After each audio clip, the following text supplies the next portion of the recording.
সুপ্রিয় দর্শক, আমি মোহাম্মদ রাজিবুল ইসলাম। আমি আজ আপনাদেরকে এমন একজন ডাক্তারের সঙ্গে পরিচয় করিয়ে দেব। তিনি হলেন অধ্যাপক doctor Firoz Ahmed Qureshi, MBBS, FCPS medicine, MD neurology, অধ্যাপক ও নিউরোলজি বিভাগীয় প্রধান, আনোয়ার খান মডার্ন মেডিকেল কলেজ হাসপাতাল। স্যারের চেম্বার 22 নম্বর 17 road number 8, Dhanmondi residential area, Dhaka 1205। Sir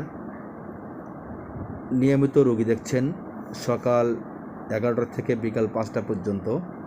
শনি থেকে বুধবার, বৃহস্পতিবার ও শুক্রবার স্যারের চেম্বার বন্ধ থাকে। স্যারের সিরিয়াল নাম্বার হচ্ছে, রোগী দেখার সিরিয়াল নাম্বার হচ্ছে 017272092116। এই নাম্বারে স্যারকে